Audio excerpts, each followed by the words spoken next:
Yeah, I think it's much different for manga, right? I think there's a reason why a lot more women fit in with writing manga because, right, it's more kind of teeny bopper like stories and style art and all of that. A lot of teenage girl stories.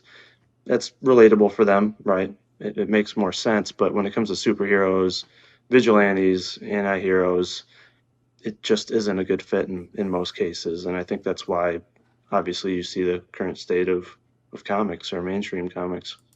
It's true. Well, I mean, manga is it's not even the same universe. You know, Exactly. it's Yeah. like saying when we say like, look, there are some comics that have a majority female audience. I guess I can't actually think of any offhand, except for possibly manga. Mhm. Manga might have female audiences because you know what it is. It's because it's like way easier to draw, and like women have tiny brains and they don't really know how to draw realism. They can't comprehend like so they just go, oh, big eyes, little dot for a nose, and a tiny little mouth that's occasionally screaming and going ooh woo.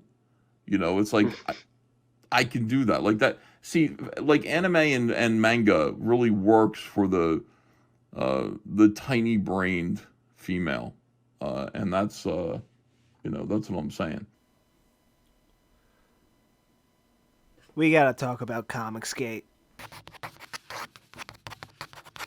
So before we begin, as always, when I do any kind of these commentary videos or share my opinion on a certain issue in the art community or the art world at large, do not harass any people mentioned in this video. This is simply for the sake of entertainment and for me to share my opinion.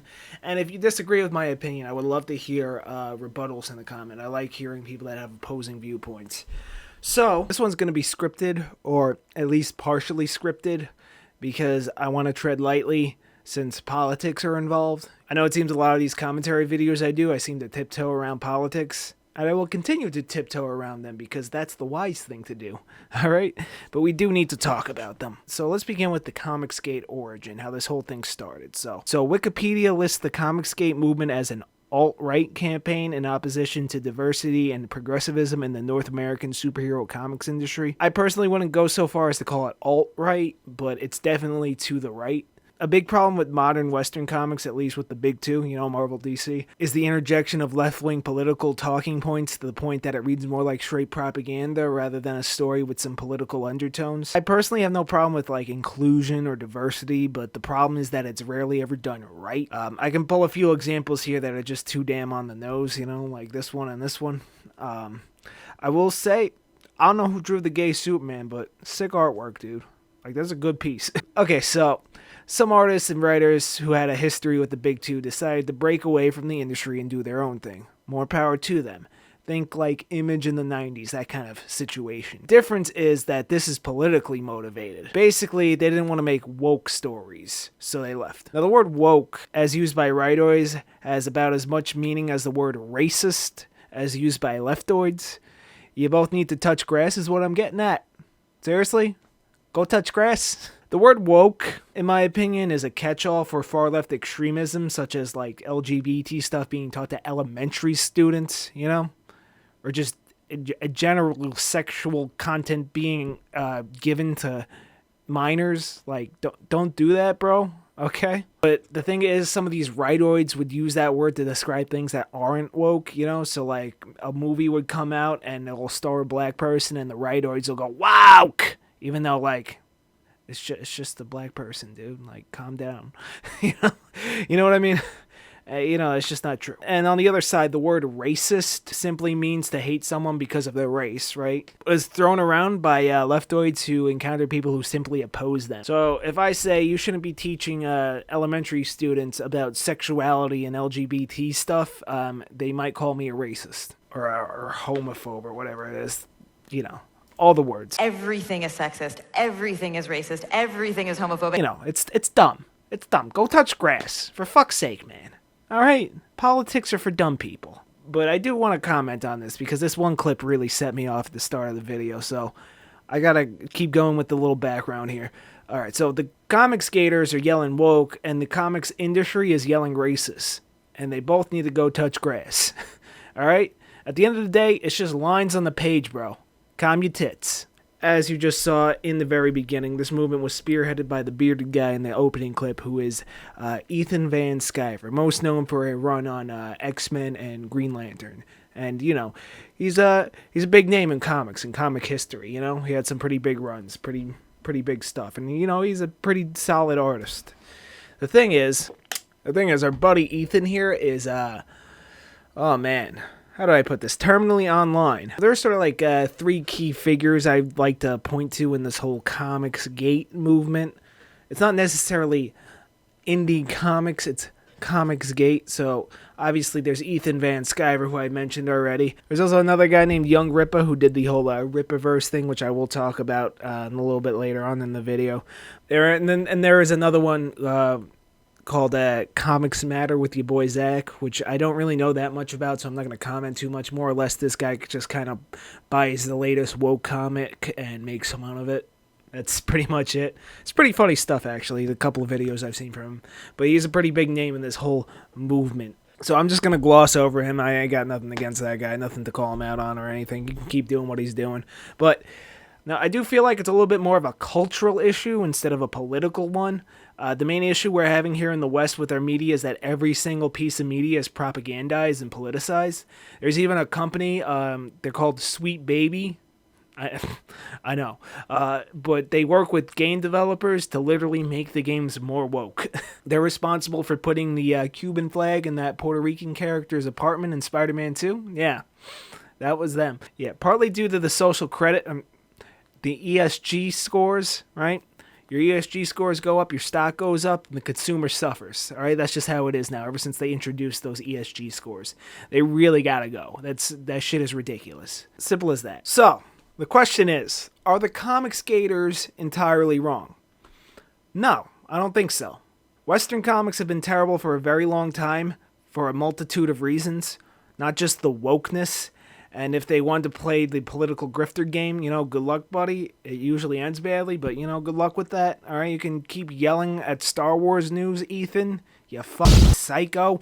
I swear to God, this guy's schizo post. I don't know. I haven't watched him in a while, but I saw this clip. But I used to watch him a lot because I don't know. Just something about somebody that has such a fucking ego that is, like, just so inflated. It's just entertaining to watch, you know? But anytime any Star Wars news came out, he's like, fucking Kathleen Kennedy, with his fucking iPad and his little pencils, like, fuck you, Kathleen Kennedy. Like, dude, grass, touch it. So good luck to you. This isn't really a personal attack. This is more of an attack on the ideas. Remember that, okay? Yeah, so Western comics have been getting absolutely crushed by manga. Actually, so much so that in 2020, one single volume of Demon Slayer outsold the entire Western comics industry, which was made by a woman, by the way, Ethan. That leads me to my next point, why manga is better and is crushing them. Alright, so I just want to get this out of the way before I continue, because I don't really have any kind of beef with this guy or anything like that. It just, I feel like I can't talk about the whole ComicsGate thing without bringing him up, so, Young Rippa 59 or Eric July is a conservative political commentator, streamer, YouTube content creator turned into a comics entrepreneur, right? So he's basically just a comic book nerd that got tired of all the like woke stuff in comic books, you know, and stuff like that, and he started his own business and it was super successful, and you know what, more power to him, you know, congratulations, dude. Like, now personally, I'm not really interested in superheroes, so I'm not really gonna get into those comics. I'm just tired of superheroes. I think we're all tired of superheroes here in the West. I think that's why, part of the reason why a lot of foreign media is getting more and more popular. One thing I do want to note, though, is this one tweet I saw that was actually retweeted by Ethan Van Sciver himself, so I mean, say what you will, the man loves comics, right? What happened with ISOM 2, bro? Are these real? I don't actually have the physical book, so I can't compare, but I don't know what happened here. Like, what's going on in your proofreading department? You got like over $1 million in your business invested. Like, maybe you could get somebody to look at this. I don't know. That's my only one thing I just want to say. Like, what happened here, bro? Other than that, you know, wish the guy best of luck, you know.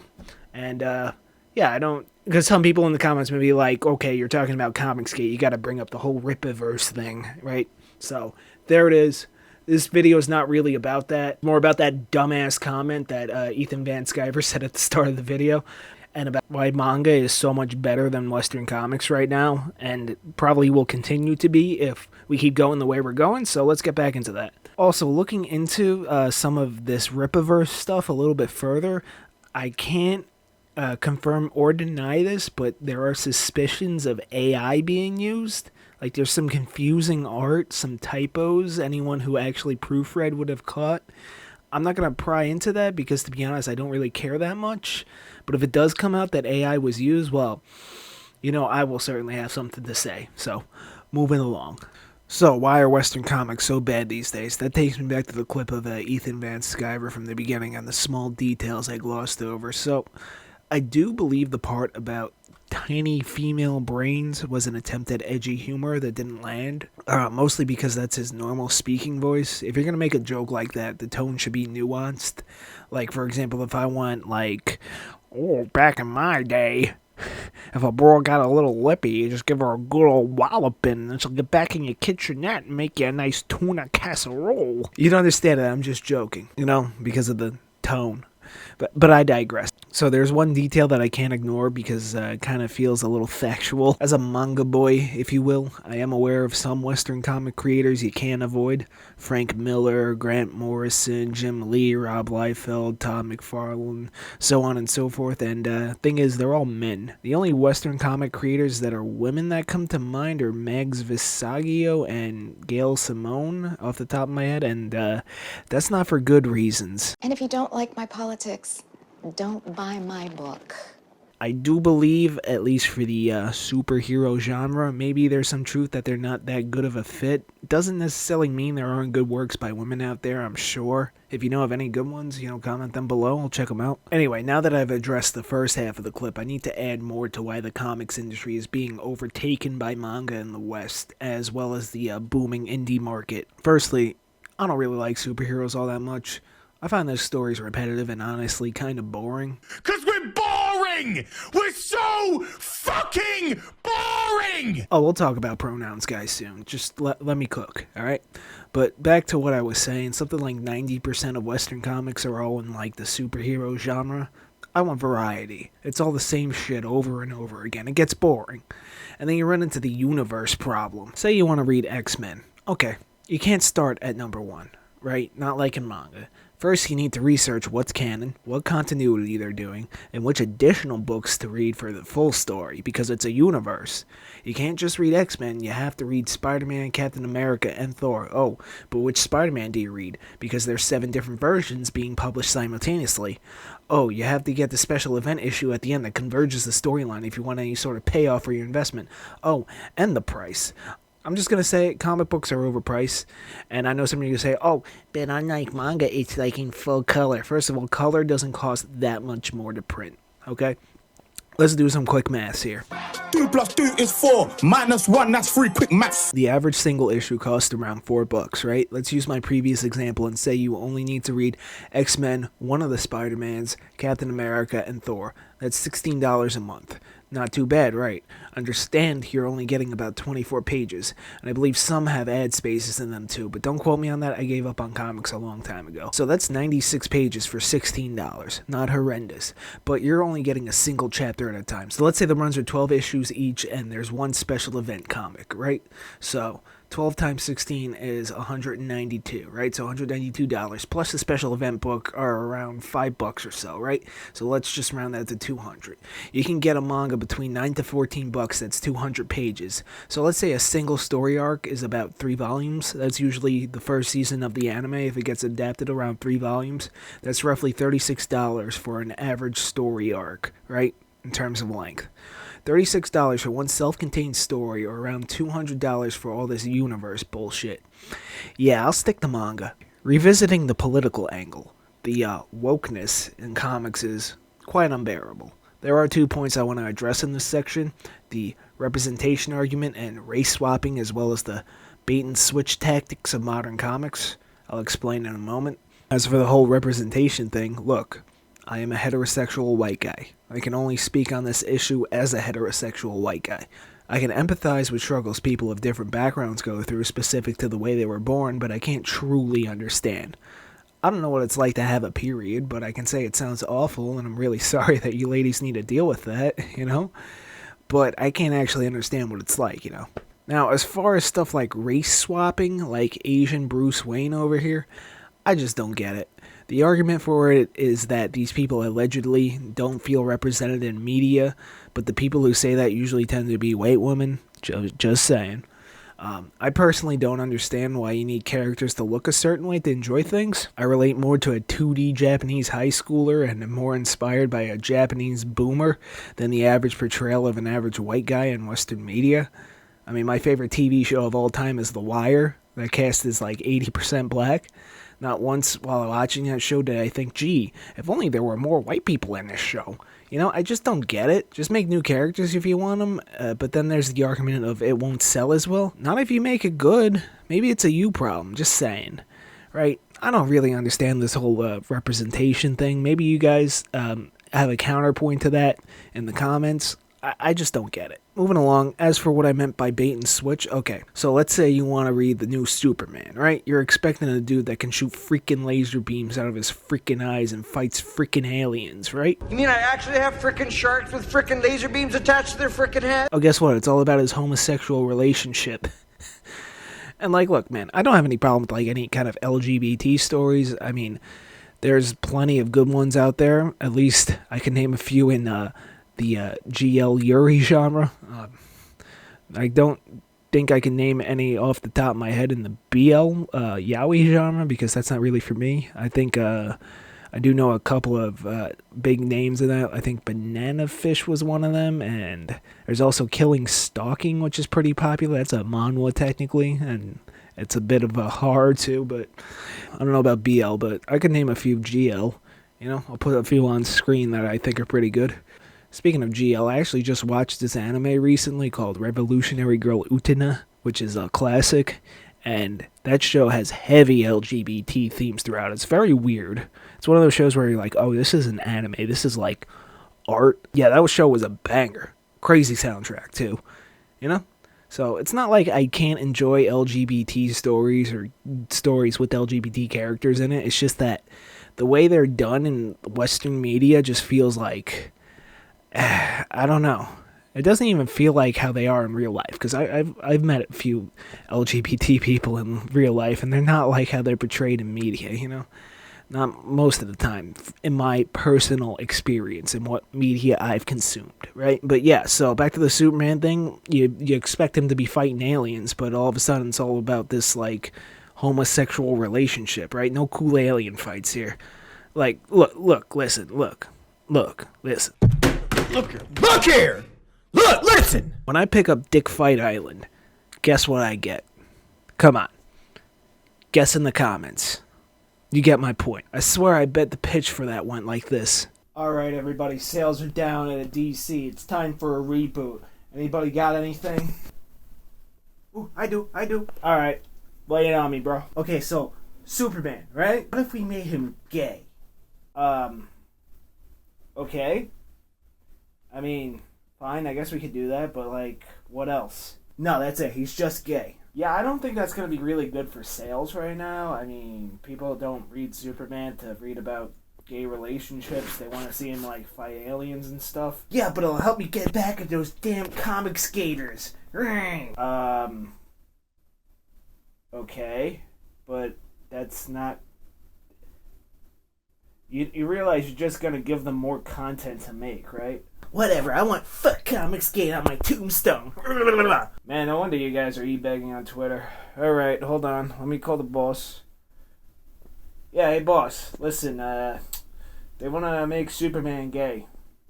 What do you mean ESG scored? One more point that's a bit troubling that I want to add in here is that, well, there are two groups of people that are reading superhero comics. Legacy nerds that grew up with them, like these Comicsgate guys, right? But also, like, little Timmy, who's in middle school, who liked the latest Avengers movie, and shouldn't really be getting exposed to sexualized content like this at that age.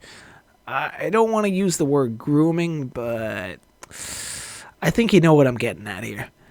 And yeah, if I pick up a superhero comic, I'm expecting superhero shit, not identity politics. And all the indies are like, what if Superman was evil? Ooh. And the critics are like, ooh, deconstruction, 10 out of 10. It's boring. You're boring! You're fucking dull! You have nothing to say! You are a one-hived mind twat waffle! Time to talk about something that the pronouns guy and other conservative commentators are talking about, an issue I need to tread lightly on, but has become increasingly more identifiable. One thing that comics, as well as other nerdy mediums like this, have been trending with lately. Why, yes, hello.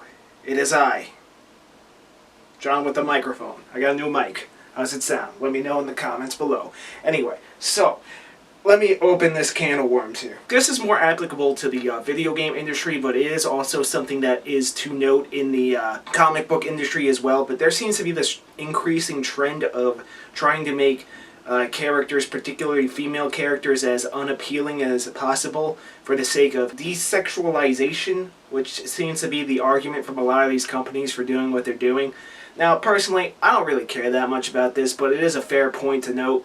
So, listen, if you want to sell something and it's completely original, the people or the characters in this thing, this piece of media you're creating, I think it's advisable to make them as attractive as possible, because if you think about it, what's the root word of attractive? Attract, as in draws people in. If you got something with mass appeal, more people are going to be drawn to it. Do you think I played Nier Automata for the first time because of the groundbreaking gameplay? No. It's because of this. Now listen, man, I'm not like one of these guys that make 500 videos about this where they're always like, oh man, I can't wait to boot up this new game, and then they start the game and you're not playing as a character that looks like a porn star. They're like, Dude, I wanna jerk off! So these guys that made 500,000 videos about this, they do have a bit of a point. Just a bit, but I do think making thousands of videos on this is ridiculous. Not to mention, I don't want to be mean, but some of these guys that make all these videos, well, listen, man, I don't really want to comment on the way people look, but and I'm well aware that I look like this. Yes, I know. All right, I'm what the Black Pillars would call a sub-5 rope maxer, bro. Go get your canful tilt fixed. Which, by the way, I guarantee if you're a Black Pillar watching this, one of those incel types, I fucking guarantee if you go up to any woman in real life and ask her, what do you think about my canful tilt? She'll be like, get away from me, you fucking smell. Yeah, but there is some validity to this fact that they're making all these female characters seem as unappealing as possible. Take, for instance, this downgrade of Laura Croft over here, I'm not gonna go off why'd you do it? I'm just like, what the hell, man? Why'd you do that? You know? And if you like these newer versions or these quote-unquote desexualized characters, I'll get back to that word in a moment. Whatever, that's fine. I don't care. I'll let people enjoy things. You know what I mean? If you want to read these frog comics that ComicsGate man's making, go for it. You want to read the RippaVerse, go for it. All I'm saying is that they're trying to desexualize these characters, which, see, the thing is, people will sexualize literally anything. Come on, man, do you think Sega, when they put out this little guy, this little blue bastard, do you think they realized that they were going to make an entire generation of furries? My audience is full of furries, but you know what I mean? Come on, do you think they thought that was going to happen when they made Sonic? No. And there's this whole waifu culture where they make characters out of inanimate objects and sexualize them. You know what I mean? People are gonna jerk off to whatever they want, alright? Whether you like it or not. They are trying so hard to desexualize these characters that they're anatomically incorrect. Look what they did to Tracer over here. Yeah, what the hell happened there? What? So apparently this character Tracer from the Overwatch series, which I've never played, nor do I intend to, because I don't like multiplayer-only games, and also this entire franchise gave XQC a career, so, Also, it's made by Blizzard, and I've never liked any single thing they've ever made. From the rampant, disgusting things that they've done in their offices. Talk about a company that's oh, we gotta desexualize everything and all that because we gotta get a PR backup. We're very feminist and progressive. Meanwhile, you stealing fucking breast milk. What the fuck? Oh, I went off the rails there for a second. But let me get back to my point. All right, everybody's got glutes. Okay, I got glutes. Am I in the frame? Yeah, there you go. There you go. There's a little frame for you. You know, this is, like, I can't even tell if this is the front or the back. What happened here? Not to mention that Overwatch is literally held up by the porn made of it, okay? And look, man, it gives a lot of work to NSFW artists. And I will say, NSFW artists are literally the most talented artists on the internet. But rather skilled, not talented, alright? I don't understand that whole thing. And then you got, like, this character over here. This is Abby from the Last of Us series. I have no desire to play anything made by Naughty Dog or involved with this Neil Druckmann guy who literally said, oh, we don't have fun here. You literally make video games. They're supposed to be fun. God, I hate Western games. I don't really give a shit about this franchise, okay? If you like them, that's cool, but this character, Abby here, okay, listen. This is supposed to take place in a zombie apocalypse. I'm not saying there aren't, like, women that can't get jacked like that. There are. Like, take for instance, here's a fitness influencer, Lean Beef Patty. Like, she's shredded, right? Respect, right? But even go, like, to the non-natural bodybuilder competitors, right? Like, over here. I'll put somebody up over here. Notice how these women don't have shoulders like that. A woman cannot get shoulders like that without an insane amount of steroids, okay? Which would probably be a limited and valuable resource in a zombie apocalypse. I'm just saying, alright? Anatomically incorrect and totally breaks the logic of the world, right? So now that I got the fact that these characters are, like, anatomically incorrect, because you're so concerned about desexualizing things when everybody's going to sexualize everything, alright? People are horny as fuck. That's how people are made, alright? Alright, I'm just saying. The Japanese understand this, right? With their whole waifu and husbando culture, which I will also note that a lot of these male characters in these Western-made video games, they always look like Uncharted guy. Another Naughty Dog game, huh? Yeah, you notice that all these Western games with male protagonists, they all look like this? They're so damn generic. You know what I mean? I do want to say that in marketing, when you want to make something that sells, you should probably make the characters or the people involved in it as attractive as possible. You know, it just draws more people in. It's called the halo effect. It's a literal scientific phenomenon. Look it up. That's what these incels keep talking about how their difficulties in society are because of the way they look. And there's some validity to what they say. No, I'm not a full-blown black pillar or whatever. Just the problem is, once in a while, when you go listen to them, it's like, shit, he kind of got a point, you know? But then again, a broken clock is right twice a day. You know what I mean? That kind of thing. That's how I feel about all of these, like, online discussions. It's like, well, you're right about this, but you're wrong about that. So why can't you see this one flaw in your logic and agree with this counterpoint, but still hold true to this other point? Because we have this weird thing where everybody's in their online factions now, right? You got your alpha males, your feminists, your incels, your fucking Twitter users, your TikTok douchebags, you know? Like, fuck all y'all. I don't even know what I'm saying anymore. I'm going on a little rant here. I'm gonna be blunt with you. I like it when women are hot, okay? I like attractive women, alright? I like them thicker than a bowl of oatmeal, okay? Straight up. Like, if you read my comic, like, all the women in there are, like, absurdly thick with, like, 10 C's. And you know what? I don't care. I'm gonna keep drawing them. I don't get this point where people online, like, these bigger artists sometimes get harassed into, like, oh, you have to draw XYZ. You don't have to draw XYZ, alright? Listen, man, unless you're getting paid by, like, an art director to make something a certain way, don't ever feel pressured to draw anything specific, okay? Draw what you want. If you want to draw nasty shit, alright? You know what I'm talking about? That stuff that you only see on certain websites? Fucking go for it. I don't give a fuck, you know? Not to mention, the best NSFW artists are usually women. You notice that? I don't know about you guys. I noticed that. Like, Sakimi-chan. Not really a big fan of her newer weird comics, but her older stuff. Sakimi-chan, woman, right? Aroma Sensei, woman. Amanda Darko, woman. Realm, beautiful woman. You notice this? I don't know. I find that kind of interesting. In my own comics, my own artwork, I like curvaceous, aggressive, you know, women. Maybe with, like, a bit of goth vibes, a little tomboyish, but that's what I like. You know what I mean? If you like, you know what I mean? Some guys like this. I like this. You know? And that's okay. This is brilliant, but I like this. But yeah, the Japanese understand that there's certain things about conventional attractiveness that you should apply to your character designs if you intend to sell and be successful.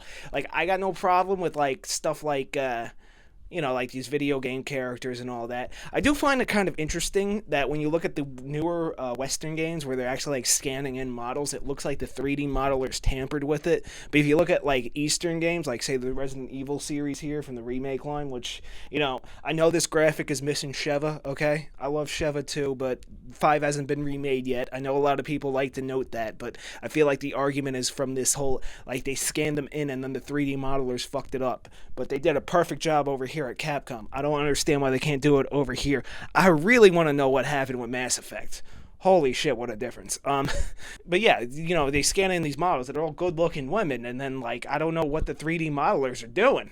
Like, what are you doing? Yeah, it's almost like they're intentionally trying to make everything, like, unappealing, And again, it's not lost on me that I look like this, but I kind of get the point, but at the same time, I don't care that much, all right? This is the only time I'm going to talk about this. I did gloss over it for like 5 seconds in my AI Bros video, one of them, and like, yeah, this is the only time I'm really going to talk about this, so we're just going to leave that at that and move on to why manga is superior. All right, so let's get into the meat and potatoes of this video, why manga is superior, okay? So I'm going to like overlay some footage and stuff, but as you can see behind me, I am in fact a manga boy. Even my own comic is going to be released in a manga format. As you can see by the cover, there is some fan service in it if you're sensitive to that. I mean, I don't know why you're on my channel. Have you seen my thumbnails? But yeah, it's a very spicy, mature, violent manga. Dark fantasy. Anyway, but that's besides the point. First of all, we're going to go over just the sheer variety of manga that you can read, right?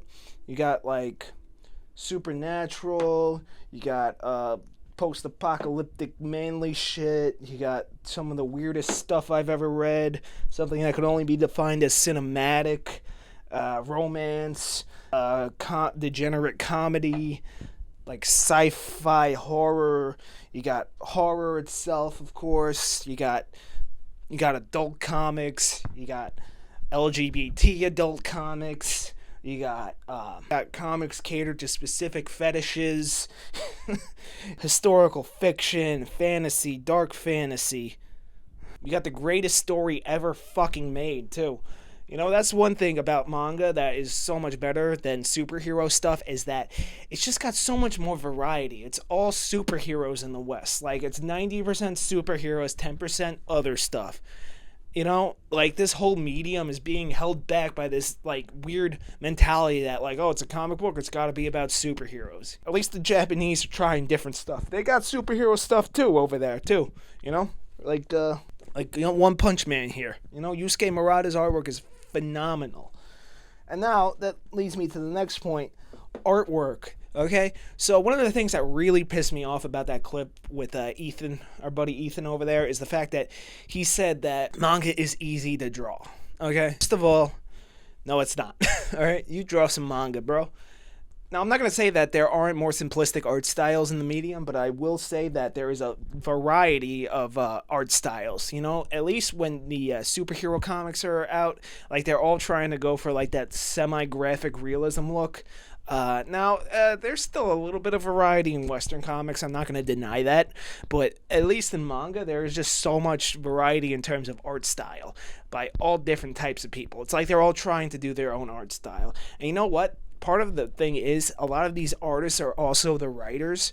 Like there are some times where there's a writer and an artist working together, right? And like assistants and all that. But the majority of it is usually made by one person, the story and the art. So there's sort of like a cohesion between narrative and art direction. So that's a little bit greater than what you would get in the Western comic world, where there's like a whole assembly line going on with inkers and pencilers and colorists and editors and writers. You know what I mean? So there's that.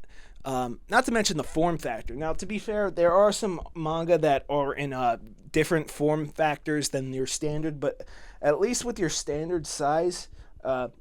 At least with your standard size manga, it's like this smaller form factor that's easier to store and easy to have a lot of, so you can keep reading and enjoy a nice big collection easier. As I said before, it is usually a little bit cheaper too. The thing is, here I got a little Batman over here. If I get like a trade paperback, which is the Western equivalent to a collected volume like this, it's in this larger form factor that some shelves like mine over here can't even fit. You know what I mean? Plus, they got the smaller actual books, you know, and all that stuff. To be fair, that does happen with manga, but, you know, it's just the form factor's just better, you know? I just like it. It feels good in your hand. It's easier to just pick up and read. It's more portable, you know? You can see what I'm getting at here? All right, another thing is, whenever, I will say this LGBT stuff in Western comics, I feel like it's not, I'm not like losing my mind over it, you know, like a lot of like these more conservative commentators are, like, gay people. You know, I'm not like that. Like, whatever, you know, there's gay people in my comics. We got a whole lesbian love story in there. I feel like when manga actually has LGBT characters, like in Fire Punch here, the best character in it is actually transgendered. Like, I feel like it's done better. It doesn't feel as tokenized, you know what I mean? I feel like they're more fleshed out as people. Okay, listen, man. In real life, LGBT people I've met have been actually, it's all been pleasant experiences, okay? Like, I feel like this sensationalized version that you see, like, a lot of these conservatives, like, losing their shit at on these, like, shows like Tim Pool and fucking, what's the other big one? Ben Shapiro and Daily Wire and all that stuff. I feel like it's kind of cherry-picked based off of my experiences in real life, not the internet, because the internet is not real life, okay? I think I said that 5 times in this video, okay? Yeah, I feel like manga does a better job of giving them representation, you know, to use their own words, right? I feel like it's done better. I don't know. Maybe it's just me. Maybe it's just the American way. Maybe it's just the cultural differences. And I do find it weird that over in Japan, where, you know, these people are actually more of an oppressed group, you know. Oh, I will mention that a lot of women are manga artists. You know, at least over in Japan, a lot of these women are manga artists. And you know what? Yeah, so what? They're good. If you're good, you're good. Doesn't matter what gender, orientation, or whatever, race, religious background. If it's good, it's good, right? That's my mindset of approaching this whole thing. I think overall, if it's good, it's good. You know, some of the greatest manga artists of all time are women. I mean, Rumiko motherfucking Takahashi. Have you seen this woman's resume? She literally invented the tsundere. Okay? See, the thing that I do want to note is that I did show a tweet from Gail Simone earlier in the video where she was talking about appealing to a wider audience, which is actually part of the problem. Because once you make content that's for everyone, you're technically making content for nobody. Like, if I look over here and I pull out, I don't know, what degenerate shit should I pull out? Alright. If I pull out Destiny Lovers here, you're looking at this cover, right? Yes, this is degenerate shit, but the art is good and the story is kind of weird and interesting. I'm one of those guys that actually reads this stuff for the weird plots. I don't know, I just find the unconventional structure really interesting. And yes, the 2D titties are nice, okay? I pulled this out. Who do you think this is for? Who do you think this is for? This is for a male audience. Of course it is, all right? When you make content that's supposed to appeal to literally everybody, be diverse and inclusive of every single person, you know who you make it for? You make it for no one, and it ends up being shit because you're just trying too hard to appeal to everybody. There's this thing called a target demographic, all right? I am actually hitting mine on this channel if I put it over here, right? Slightly skewed male, 18 to 34. That is what my content is aiming at. That's who I'm trying to make content for, okay? Now, it doesn't necessarily mean that, like, this 27% female audience can't enjoy it. Of course they can. They can watch all my videos. I'm totally fine with that. You know, I'm not, like, saying, like, get out of here, you broads. All right? That's totally fine. I'm cool with that, all right? Anyway, yeah, so target demographics are important, and you should really try to figure out, like, all right, well, who is this for before you go in and start developing something, you know what I mean? Like my manga, all right, again, this is for primarily myself, actually. I want to make a story that I want to read, okay? But I'm an indie comic creator, all right? I don't know if it's a little bit different if you're, like, in this big business, you know what I mean, like Marvel, DC, but that's who that's for, and people like me, I guess, you know, 18 to 34, slightly skewed male.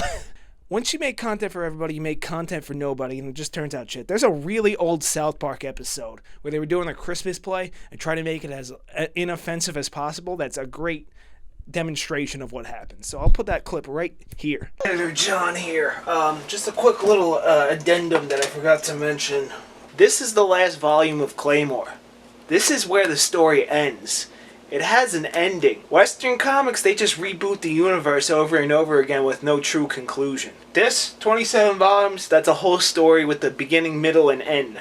Not this universe reboot bullshit. Okay? So, yeah.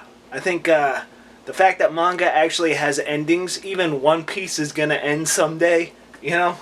I think that automatically makes it better. Insert Editor John here. Yeah, listen, I don't want to make this video, like, even longer, because it's already pretty damn long, but I'm not here saying that manga is a perfect medium, or some of the stuff is, like, entirely good. There's some shit ones out there, for sure, and, you know, it's got its own problems, too. Like, that lolly stuff is fucking disgusting, and if you're into that, please unsubscribe. Like, look, man, I'm of the mind, like, yeah, it's just a drawing, but also, what the fuck? You know what I mean? Alright? If you defend that lolly stuff, I don't like you. Alright, it's weird, it's gross, please stop doing it. I understand, you know, Japan's different cultural thing around that, but at the same time, like, come on. You know? Alright, anyway. And, you know, of course, there's the localizers. Don't get me started on the fucking localizers. We will be here all day. But yeah, I'm not here saying that manga is the be-all, end-all medium. I'm just saying this is why manga is better than Western comics at the moment, okay? So that's the part of this whole video that I wanted to get to the point, because it seems like these Comicsgate guys don't fully understand why manga is doing so well. Not to mention there's lots of new and fresh stuff, and they've been recycling the same characters since the 1960s, 1950s even, you know?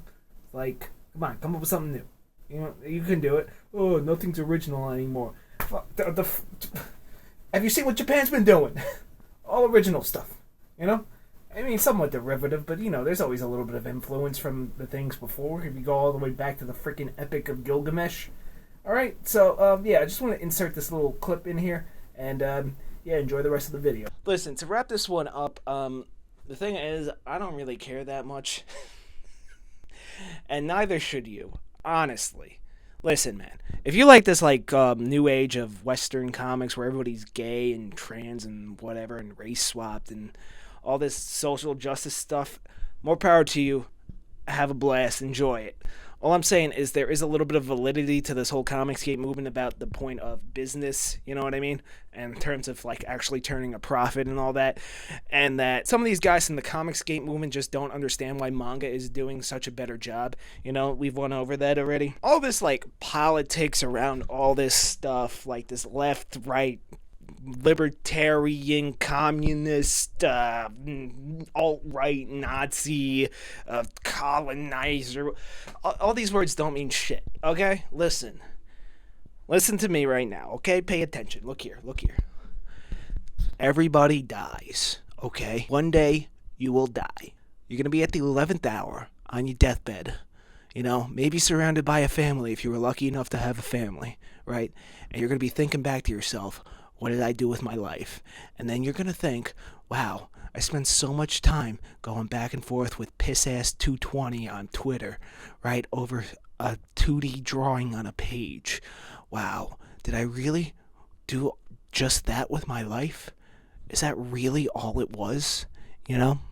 I could have just let this guy enjoy his, like, anime waifus. Instead, I just had to argue that, where are her organs, you know? And you know, and this could apply to the other side, too, where the guy's like, oh my god, it's all over. Oh, I'm going to die. And all I did was dunk on feminist all day long, every day. What kind of life is that? That I did nothing. I accomplished nothing. All I did was rage bait everybody. And I just made a little bit of money off of it, and I just kept grifting and grifting until the grift ran out, and it blew up in my face. And now I have nothing, and now I'm dead. Right? None of this shit fucking matters. And now you might be thinking, why did you even make this video in the first place? You know why. Money! No, not really. Not for money. It was more to put this bit at the end, but also to address some of the bullshit. And, like, I don't know, these videos do a little bit better when I'm just talking shit to the camera, which is kind of disappointing because I kind of wish it was my art videos that did better. But I'm going to keep doing art videos because you guys know I love making art videos. I love drawing, you know. I love creating things. I like to make stories and worlds and characters, you know. I don't know. I'm a little autistic or something. Who the fuck knows? I mean, I am a Sonic fan, so, you know, a Sonic fan that's into anime and likes to draw, oh, might be autistic. Yeah, I don't know. I just felt the need to make this video after I saw that dumbass comment, and it's a hell of a way to start the new year, huh? Anyway, I will see you next week. Thank you very much for watching this video all the way to the end. Did you like it? Did you love it? Why? Tell me in the comments what I should review next. Yeah, that's about it. I ain't got much more to say. Keep reading manga or reading comics or drawing your own thing. You know, if you want to draw thick women that like have triple Z cups, go for it. If you want to draw women with penises, I don't give a fuck, go for it. You know what I mean? Just let people do what they want. Stop harassing people into doing things they don't want to do or just driving them off of the internet. Yeah, this is John, signing off. Thanks for watching. Fuck Vosh. Goodbye.